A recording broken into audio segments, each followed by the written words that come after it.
I'm Devin Scillian. Welcome back to the porch of the Grand Hotel here on Mackinac Island, the site of this year's Mackinac Policy Conference. Very good to sit down now for a few moments with Governor Snyder. Governor, good to have you here. It's good to be with you, Devin. You've always been a big fan of this conference. Yeah.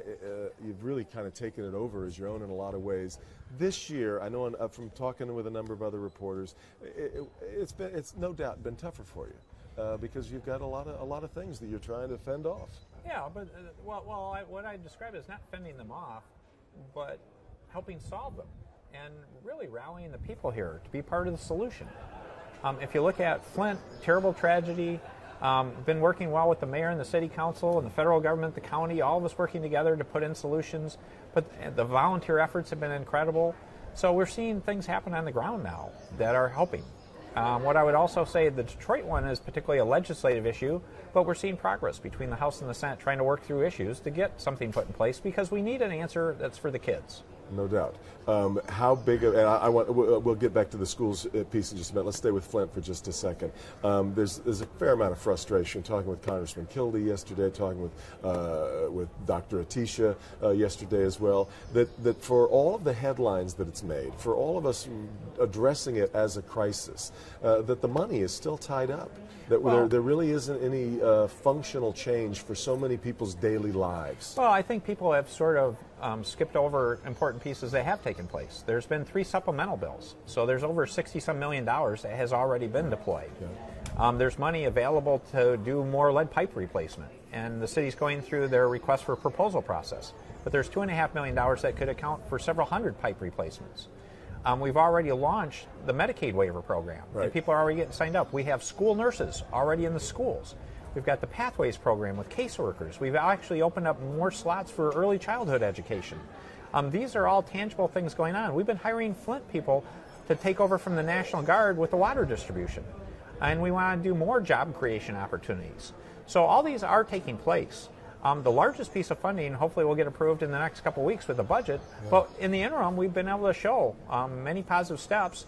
And importantly, I think we're continuing to hopefully see some progress on the water conditions themselves. Well, Congressman Kildee, though, says that he's having trouble getting federal money flowing because they look and say, well, until Michigan gets its own funding picture in place for this, it's hard for the feds to get excited about it. Well, again, that's a whole different question of the federal government. Well, there's no doubt about that. So they could be much more helpful with respect to legislative action. Yeah. Because that would be helpful in the solution. In the meantime, we're working hard to do the right thing here at the state level, and I think we're seeing that. And we're working well, again, with the city in terms of doing these things, the county, and I did appreciate the president coming to visit. Let's move to the public school situation. You've got a pretty big divide originally between the House and the Senate bill. They've sheared some of that, but how much? Where's your fear level of how much that they've sheared out, including the DEC? Well, again, we're working through the differences, with the DEC probably being the most contentious issue. Yeah. The second piece that's some difference is the amount of money in terms of investment dollars.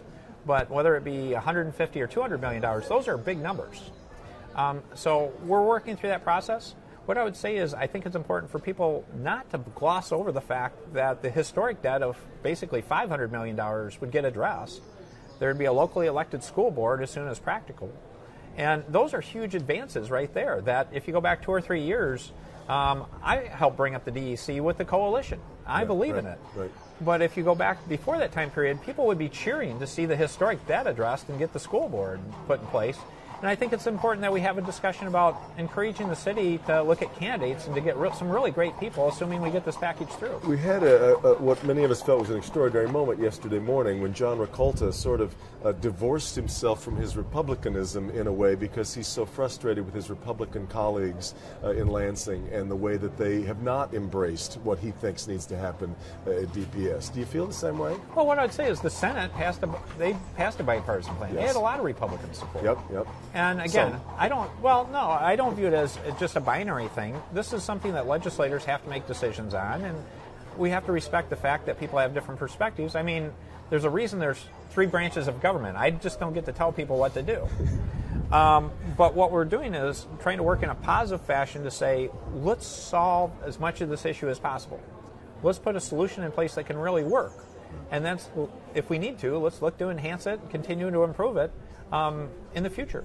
You are almost famously unpolitical. In fact, announcing today you're going to sit out the Trump, you're not going to endorse Donald Trump for president. I'm curious, do you think you'll end up voting for him? Well, again, I don't even go into speculation of who I vote for. I've been asked that one lots of times, and that's one of the beauties of the ballot box. Yes, it's true. Why stay out of this?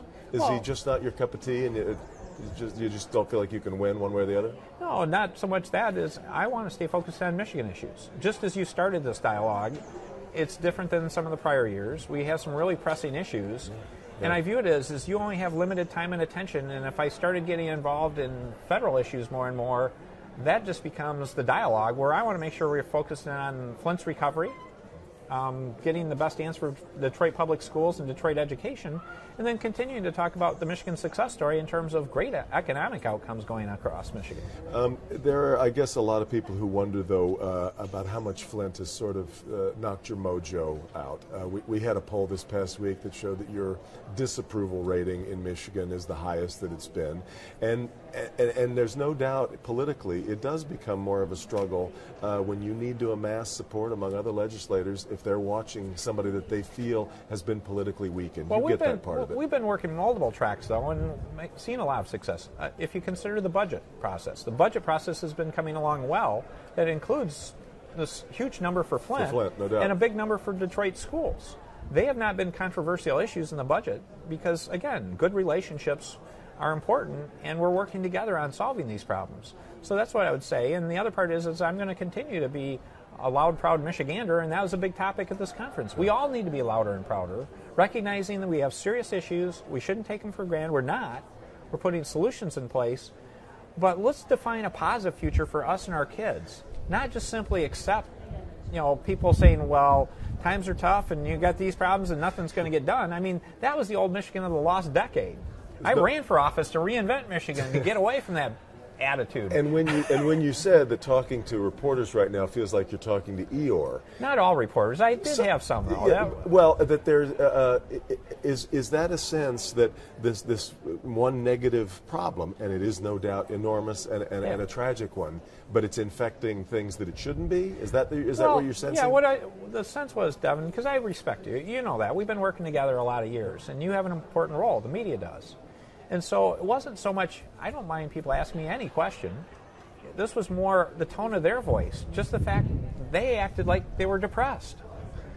And it was like, what are you going to do? Or, nothing can be done to solve this problem. And it's like, that's not who we are. We're here to solve problems. Sure, you get beat up. Sure, you went through tough times. Things happen that you wish didn't happen, but you don't roll over, you don't walk away, you don't curl up in a ball. We were raised as Michiganders to go do something about it, and we should. That was my message, and so I just said, I appreciate people asking tough questions, but please, let's remember who we are.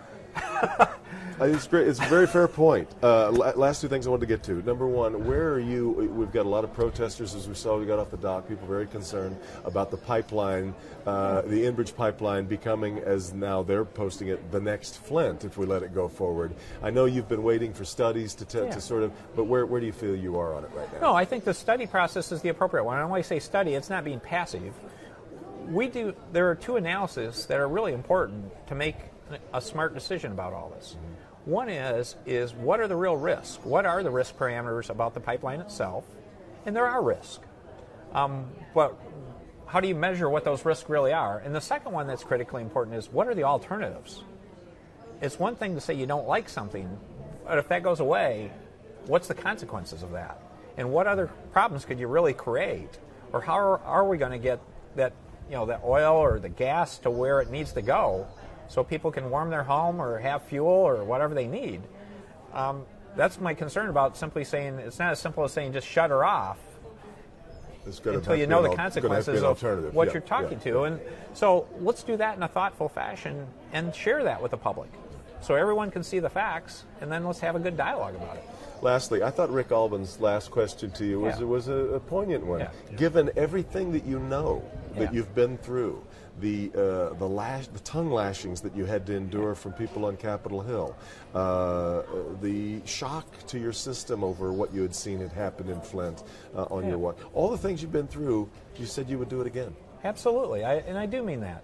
But that was an emotional question to me because, you know, the impact on my family and the support of my family and the support of so many wonderful people. You know, I get a lot of great people on this porch. I've had a lot of people come up and say, "Governor, I'm praying for you." That means a lot. That it's us helping one another and trying to do the right thing. That's a Michigander again. Yeah. So those are the things, again, you wish it never would have happened. Well, let's be proud and respectful of how we're trying to bounce back. And let's go help the people of Flint. Let's go help the kids in Detroit. Let's go help other people in need that are still looking for a job in other corners of Michigan that haven't seen the economic comeback. And I'm fired up to go the next couple of years to stay on the gas through my last day in office to get those things done. Governor, it's always good to talk to you. I really appreciate your time. Thank you. Thanks for being here. Good to see you. Governor